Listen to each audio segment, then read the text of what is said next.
Sarkozy s'exprime après 20 jours de détention. Une épreuve qui m'a profondément mis en colère. Pour la première fois depuis l'établissement de la Ve République, l'image d'un ancien président franchissant les barreaux d'une prison est devenue réalité. Un choc non seulement juridique, mais aussi profondément symbolique pour la vie politique et l'âme de la nation. La détention de Nicolas Sarkozy pendant 20 jours a brisé un tabou, jusqu'alors intouché. L'autorité suprême de l'État, même passée, ayant toujours été entourée d'une aura particulière. Le 10 novembre 2025, lorsqu'il a été libéré et placé sous contrôle judiciaire, Nicolas Sarkozy n'a pas seulement quitté la prison, il est sorti d'une période charnière de sa vie. Ce temps a marqué une inversion totale de son statut.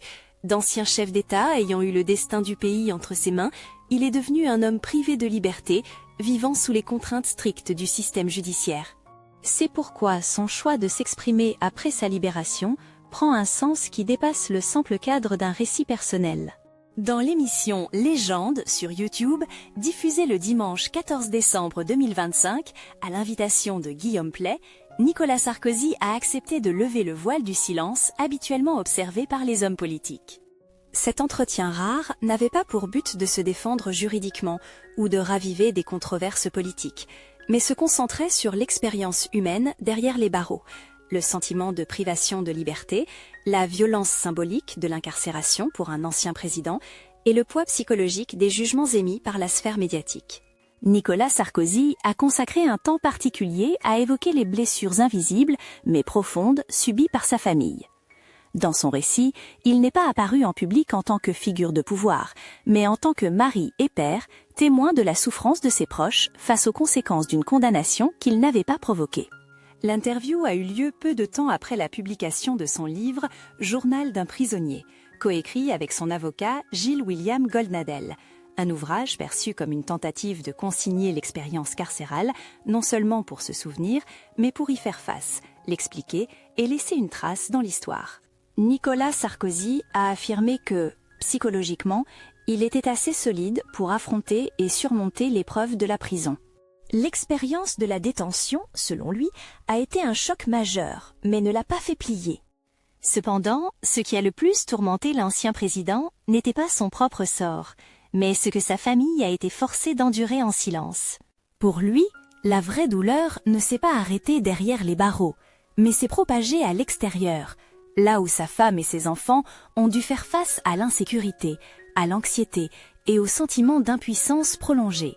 Pour Carla, qui a été formidable du début à la fin, et pour mes enfants, c'était beaucoup plus difficile que pour moi, a confié Nicolas Sarkozy à Guillaume Pley. Dans ce témoignage, Carla Bruni apparaît non seulement comme sa compagne, mais comme un pilier moral inébranlable dans la période la plus éprouvante de sa vie. Mais cette force même, selon Sarkozy, s'est accompagnée d'un lourd tribut émotionnel pour elle et leurs enfants. Pour décrire ce paradoxe, l'ancien président a utilisé une image saisissante. Au cœur du cyclone, la mer est plus calme qu'aux abords. Cette métaphore reflète une amère réalité. Celui qui est au centre de l'événement, la personne directement incarcérée, peut en partie accepter son sort, tandis que ceux qui se tiennent à l'extérieur, impuissants, subissent une commotion émotionnelle bien plus violente.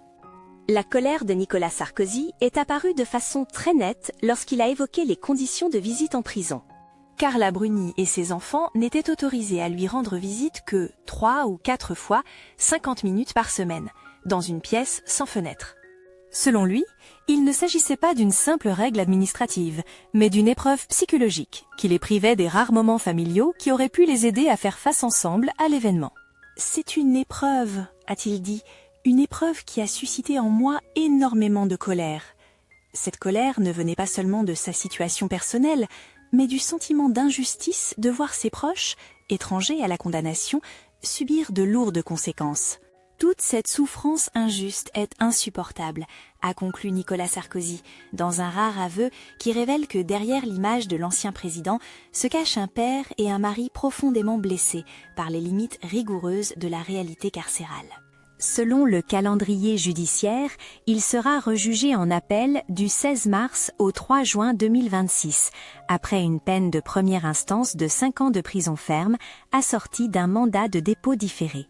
Durant sa détention et son isolement, Nicolas Sarkozy a indiqué avoir été très touché par certaines voix de soutien public dans les médias. J'ai lu l'éditorial de Pascal Praud avec beaucoup d'émotion. Je pense à lui, a partagé l'ancien président. Il a également mentionné l'émission de Laurence Ferrari, où la journaliste a raconté la nuit qu'il a passée en prison, entre sentiments de menace et insécurité. Oui, ce sont des récits qui m'ont profondément ému, a-t-il affirmé. Ces marques de soutien, y compris celles d'une chanteuse célèbre, ont laissé une trace particulière chez Nicolas Sarkozy, dans un contexte d'isolement quasi absolu.